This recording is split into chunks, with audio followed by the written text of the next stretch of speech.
బట్టతలతో బాధపడుతున్నారా? ఆధునితనమైన పద్ధతిలో hair transplantation చేయబడును. Face clinic, Hyderabad. నమస్తే రమ్మగారు. నమస్తే జయ. రమ్మగారు, బ్రహ్మీ ముహూర్తం అంటాం. ఆ సమయంలో లెగిసి మనం దైవారాధన చేసినా లేకుంటే పిల్లలు చదువుకున్నా అసలు లేవటమే చాలా ముఖ్యం. చాలా సందర్భాల్లో మీరు బ్రహ్మీ ముహూర్తంలో లేవటం గురించి మాట్లాడారు కదా. అసలు ఆ ముహూర్తం యొక్క విశిష్టత ఏంటండి? మనకి సూర్యుడితో పాటు కదా మన సైకిల్ వెళ్ళేది. అవును, ఇది జనరల్ గా చెప్పుకుందాం మనం. బ్రాహ్మీ ముహూర్తము, దాని ప్రాశస్త్యము పెద్దవాళ్ళు ఎవరైనా చెప్తూనే ఉంటారు. మనం సూర్యుడితోటే మాట్లాడుకుందాం. ఈ సూర్యుడిని హోరాకాలాలు అని చెప్తుంటారు. ఈ హోరలు ఏంటంటే ఒక్కొక్క గ్రహం ఒక్కొక్క సమయంలో యాక్టివ్గా ఉంటుంది. వరుసగా హోరలు మారుతూ ఉంటాయి. ప్రతి రెండు గంటలకి చొప్పున మారుతూ ఉంటాయి, గంటన్నర చొప్పున మారుతూ ఉంటాయి. ఈ సమయంలో ఈ సమయాల్ని బట్టి మన శరీరంలో ఉన్న అవయవాల పనితీరు కూడా బాగుంటుంది. అవునండి, సూర్యుడి సైకిల్ తోటి బాగుంటుంది. అందుకని మన భోజన వేళలు కూడా దానికి తగ్గట్టుగా రాత్రిపూట తక్కువ తినాలి, మధ్యాహ్నం హెవీగా తినండి, పొద్దున పూట ఇలా తినండి. ఇవన్నీ మనం సైకిల్ని బట్టే కదా చెప్పారు. అవునా? ఇప్పుడు ఈ బ్రాహ్మీ ముహూర్తం అనేది ఎప్పుడు వస్తుంది? తెల్లవారుజామున 3:30 నుంచి 3:30కి బ్రాహ్మీ ముహూర్తం. బ్రహ్మ ముహూర్తం అంటారు. బ్రహ్మకి సంబంధించింది కాబట్టి బ్రాహ్మీ అని చెప్పారు. బ్రహ్మ ముహూర్తం, బ్రహ్మకి సంబంధించిన ముహూర్తాన్ని బ్రాహ్మీ ముహూర్తము అంటారు. ఇప్పుడు ఈ 3:30 నుంచి 3:30 నుంచో లేచి తెల్లవారుజామున ఆ సమయంలో బ్రెయిన్ యాక్టివ్గా ఉంటుంది. సూర్యుడు రావడానికి ముందు, ఆయన రావడానికి ముందే కదా ఇదంతా జరిగేది. తర్వాత వేగు పొద్దున వెనముద్దలాగా దాన్ని వేగు చుక్క పొడుస్తుంది అని చెప్తారు. ఆ చుక్క పొడిచేసరికల్లా మనం ఈ సైకిల్తో పాటు ఎవడైతే సూర్యుడితో పాటు లేచి సూర్యుడితో పాటు రోజంతా తిరిగి సాయంకాలం పడుకుంటాడో వాడికి బ్రెయిన్ యాక్టివ్గా ఉంటుంది. ఇప్పుడు దీనికి 3:30కి లేవాలనుకుందాం. దానికి ఎప్పుడు పడుకోవాలమ్మా? వాడు ఎప్పుడు తినాలి? ఎప్పుడు తిని ఎప్పుడు పడుకుంటే వాడు 3:30కి లేవగలుగుతాడు? రాత్రి 10 తర్వాత పడుకుని 11 తర్వాత పడుకుని 3 దాకానే పడుకోవాలంటే ఈ 4 గంటల నిద్రే సరిపోయేంత పద్ధతి ఉంటుందా శరీరానికి? అంత దిటవు లేదు మనకి. ఎలా ఉంటుంది? మనం రోజంతా స్ట్రెస్లో గడుపుతాం. అవునండి, ప్రతి రోజంతా స్ట్రెస్సే. మనం రిలాక్స్ అయ్యేది ఎప్పుడు? ఈ స్ట్రెస్ నుంచి గాఢమైన నిద్రలో.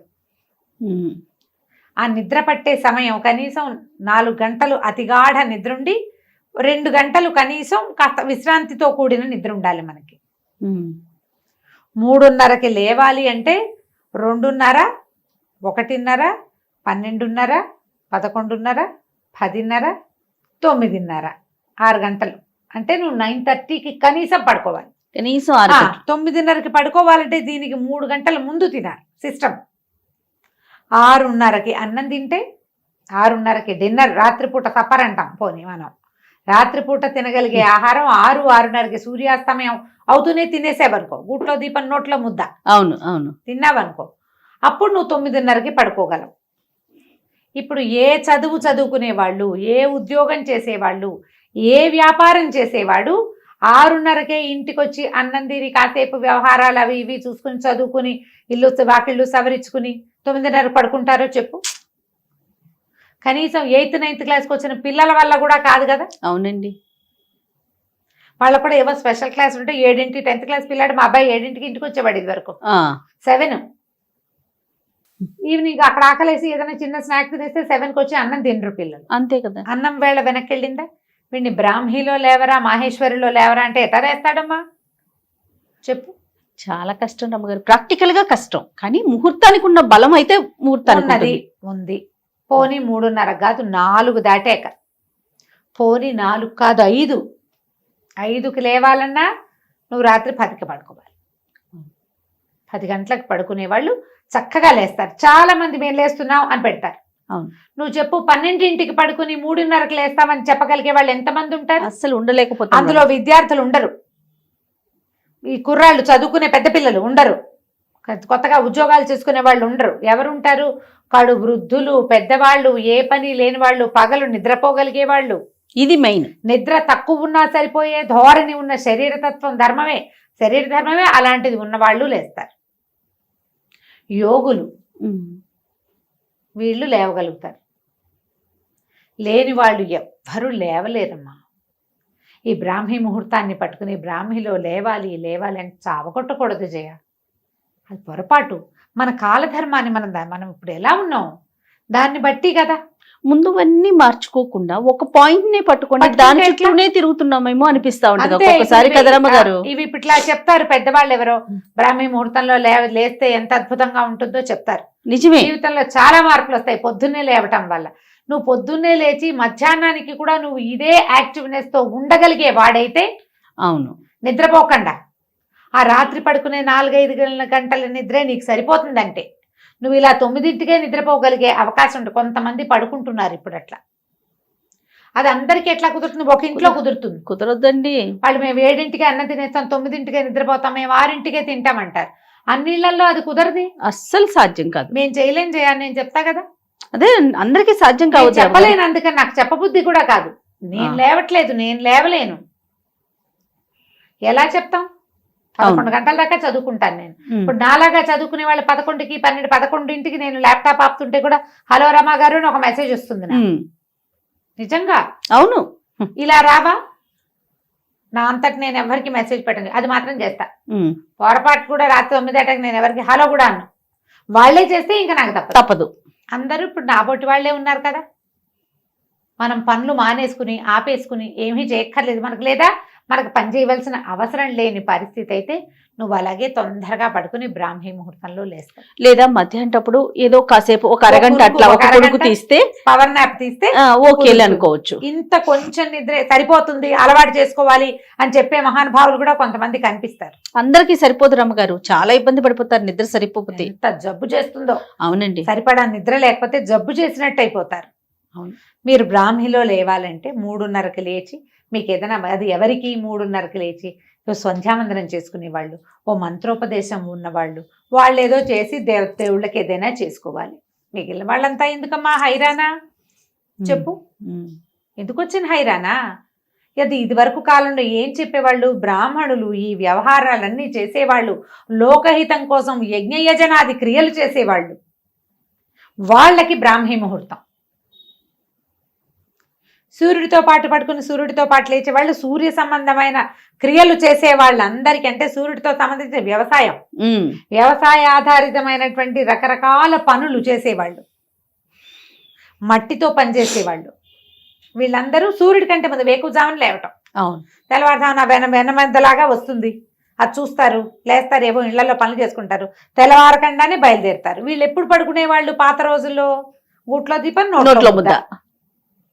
రాత్రుళ్ళు మనకల్లే ఫోన్లా, టీవీలా, ల్యాప్టాప్లా, ఆఫీస్ వర్క్లా, ఏమైనా కాల్సా ఏముండేవి? వాళ్ళు చేశారని మనం కూడా చేయాలంటే ఎలా కుదురుతుంది? ఇలా కంపెల్ చేయకూడదేమో అనుకుంటాను జయ. నా మటుకు నేను చెప్తున్నా కదా, మనం ప్రజల్ని మోసం చేయకూడదు, బలవంతం చేయకూడదు, చెప్పాలి. ఇది ప్రాక్టికాలిటీ. అవును. అవ్వందాన్ని అయిపోతుంది, చేసేయాలి, అదే కరెక్ట్ కాదు అంటే అది మారేడికాయ చేయటం కదా. మీరు ఇప్పుడు పొద్దున్నే లేచి ఆ సమయంలో లేవటం వల్ల జాగృతమయ్యే జీవశక్తి ఏంటో మీరు తెలుసుకోదలుచుకుంటే దానికి ముందు రాత్రి పెందరాళే పడుకోవటం మొదలు పెట్టండి. దానికి ముందు తినటం మొదలు పెట్టండి. 6:37 అవ్వాలి లోపల 6-6:30 కల్లా అన్నం తినేయండి. మీరు ఏం తింటారో, అన్నం తింటారా, రొట్టెలు తింటారా, జావ తాగుతారా, అంబలి తీసుకుంటున్నారా, ఒట్టి రాగి మాల్టే తీసుకుంటారా, ఏది తీసుకున్నా 7 అవ్వకూడదు. సూర్యాస్తమయం అవుతూనే మీ అన్నం అయిపోవాలి. 9-9:30 కల్లా నిద్రపోండి. దానికి అరగంట ముందే స్క్రీన్ టైం ఆపేయండి. పిల్లల్ని నిద్రపుచ్చుతాం మనం. అప్పుడు పిల్లల్ని నిద్రపుచ్చి మన పనులు మనం చేసుకుంటాం సాధారణంగా. ఇప్పుడు మనం ఏం చేయాలి? ఇలా నిద్రపోతే అప్పుడు మీరుకి పెందరాళే పొద్దున్నే లేచే అలవాటు అవుతుంది. ఇప్పుడు ఎప్పుడు పడుకున్నా నాకు 4కే మెలకు వస్తుంది, గంట కొట్టినట్టు అని చెప్పేవాళ్ళు కొంతమంది ఉంటారు. వాళ్ళ క్లాక్ అట్లా ఫిక్స్ అయిపోయి ఉంటుంది. ఫిక్స్ అయిపోయిన క్లాక్ వాళ్ళకి చెప్పేది ఏమీ లేదమ్మా, మీరు మహానుభావులు, మిమ్మల్ని పొద్దున్నే మీ కాళ్ళకి దండం పెట్టాలి మేము. ఫిక్స్ కాని వాళ్ళ సంగతి. ఇలా చెయ్యాలనుకుంటే కనుక రాత్రి పడుకోండి. శరీరాన్ని శ్రమ పెట్టకూడదు. ప్రధానంగా చెప్తారు శరీరమాద్యం కలు ధర్మ సాధనం అని. మనకు ఇది ఉంటే ఏదైనా చేస్తాం, ఏదైనా చెయ్యి. దీన్ని అనారోగ్యం పాలు చేయబోక, బలవంతం పెట్టద్దు. ఇలా చెయ్యి, రాత్రి పడుకో, పొద్దునేలే. ఈ సమయంలో ఏంటంటే మనకి శరీరం, ప్రపంచం అంతా ఆక్సిజన్తో నిండి ఉంటుంది, ప్రశాంతత ఉంటుంది, శబ్దాలు ఉండవు. ఒక్క ఓంకారం చేసిన ఓం అన్నామంటే మన ఓము మనకే 100 సార్లు వినపడుతుంది. ఉమ్. ఒక్క మంత్రం చేసామంటే అది 100 సార్లు చేసినట్టుగా అవుతుంది. సమయం వల్ల సూర్యోదయానికి ముందు ఆ సమయంలో ఉండేటువంటి ఎనర్జీ వేరేగా ఉంటుంది. ఆ సమయంలో చేసేటువంటి మంత్రోచ్చారణ కానీ, దైవ సేవ కానీ, విద్యాభ్యాసం కానీ చాలా మంచి ఫలితాన్ని ఇస్తాయి. ఉమ్. హ్యాండ్ రైటింగ్ బాగుండని వాళ్ళు పొద్దున్నే మొహం కడుక్కోకుండా రాసుకోమనేవాడు మా రంగబాబు. ఉమ్. హ్యాండ్ రైటింగ్ బాగుండేది కాదు. పొద్దున్నే లేవగానే పొద్దున్నే లేచి 5ంటికి లేచి మొహం కడుక్కోవద్దు, కూర్చుని రాసుకో ఓకే, అని రాస్తే అప్పుడు హ్యాండ్ రైటింగ్ బాగుంటుందని. బాగుందిగా. ఇలా ఏవైనా చెయ్యాలి. ఇప్పుడు ఏదైనా మంత్రోపదేశాలు అవి ఉన్న వాళ్ళకి మనం చెప్పేది లేదు, వాళ్ళు ఎలాగూ లేస్తారు. ఎర్లీ మార్నింగ్ లేవటం ఎప్పుడు కూడా సూర్యుడి కంటే ముందు లేవడం చాలా ఆరోగ్యకరం. అది బ్రెయిన్కి మంచిది, శరీరానికి మంచిది. రోజు చాలా మిగిలిపోతుంది మనకి. అవును. లేటుగా లేస్తే ఏముంది, బద్ధకం మిగులుతుంది, సమయం మిగలదు, వేస్టేజ్ ఎక్కువ ఉంటుంది. మనకి అలా లేటుగా లేవటం అనేది ఒకటి ఫిక్స్ అయిపోతుంది బ్రెయిన్. ఆ లేటుగానే లేస్తాం, ఎప్పుడు పడుకున్నా లేటుగానే లేస్తూ ఉంటాం. దానికి ఫిక్స్ చెయ్యొద్దు. ఉమ్. కానీ ఈ బ్రాహ్మిలో లేవాలని మీరు 1 గంటకు పడుకుని 3:30కి లేచి కూర్చుని ఏం చేస్తారు, కళ్ళు పడిపోతూ ఉంటాయి, ఒళ్ళు వాలిపోతూ ఉంటుంది. ఎందుకు? అది మైండ్ యాక్టివ్ గా వర్క్ చేయదండి. ఉండదు. నువ్వు సరిపడా నిద్రిస్తే, నిద్ర కనుక ఇస్తే షార్ప్ గా ఉంటాం, బ్రెయిన్ షార్ప్ గా ఉంటుంది. ఆ సమయంలో ఉండేటువంటి పాజిటివ్ ఎనర్జీని మన మైండ్ అండ్ సోల్ తీసుకోగలుగుతాయి. అవును. ఫిట్గా ఉంటాం. అప్పుడే కాస్త ఎక్సర్సైజ్ చేయడానికో, కొంచెం యోగా చేయడానికో, కాస్త వాకింగ్ చేసుకోవడానికో, అవకాశం, కాస్త దేవతార్చన చేసుకోవడానికో ప్రశాంతంగా 3:30కి లేచి ఇంట్లో సామాన్లు సవరిస్తా, ఇల్లు ఉడుస్తా అంటే మిగిలిన వాళ్ళు తిట్టిపోస్తారు. అదో బాధగా ఉంటుంది. అందరినీ లేపు కూర్చోబెట్టాలంటే వీళ్ళందరినీ రాత్రి 9కే పడుకోబెట్టాలి. మీ వల్ల అయితే చేయండి. వాళ్ళు ఎవరో చెప్పారు చేయకపోతే కుదరదు, అందుకే వాళ్ళని వినమన్నాను అని. ఇంట్లో ఒక్కళ్ళకి అది నచ్చుతుంది. ఇది ఆ చేయగలిగే వాళ్ళకి, ఏ పని లేని వాళ్ళకి, రాత్రిపూట ఏ వ్యవహారం చేయక్కర్లేని వాళ్ళకి నచ్చుతాయి అవన్నీ. మిగతా వాళ్ళకండి వాళ్ళు తెల్లారితే ఉరుకులు పరుగులు కదా రమ్మగారు. అవును. అవునా? పిల్లలతో ఇంట్లో మనం ఎంతెంత ఉరుకులు పెట్టాలి, ఎంతెంత పరుగు పెట్టాలి, ఎన్నెన్ని పనులుంటాయి. బ్రాహ్మీ ముహూర్తంలో లేవాల్సిందే నేను చెప్పేస్తాను అనుకున్నావా జయ నువ్వు? నేను అనుకోలేదు రమ్మగారు, నాకు తెలుసు మీ గురించి. లేవండమ్మా, అవకాశం ఉన్నప్పుడు. ఇప్పుడు పండగలు అప్పుడు తెల్లవారుజామునే లేస్తాం. అవును. పొద్దునే తలంట్లు పోసుకోవటానికి, పూజ అది ఏర్పాటు చేసుకోవటానికి. ఇదే మనం అలవాటు చేసుకుంటే భలే బాగుంటుంది అని అనిపిస్తుంది. అది ఎప్పుడన్నా ఒకసారి లేస్తాం కాబట్టి.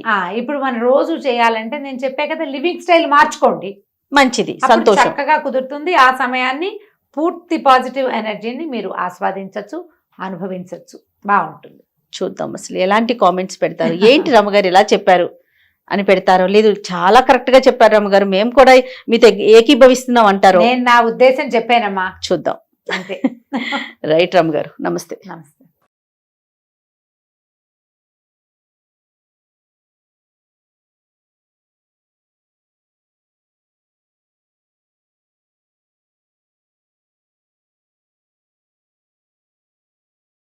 సుమన్ టీవీలో మీ పర్సనల్ అండ్ బిజినెస్ ప్రమోషన్స్ కోసం కింది నెంబర్కి కాంటాక్ట్ చేయండి.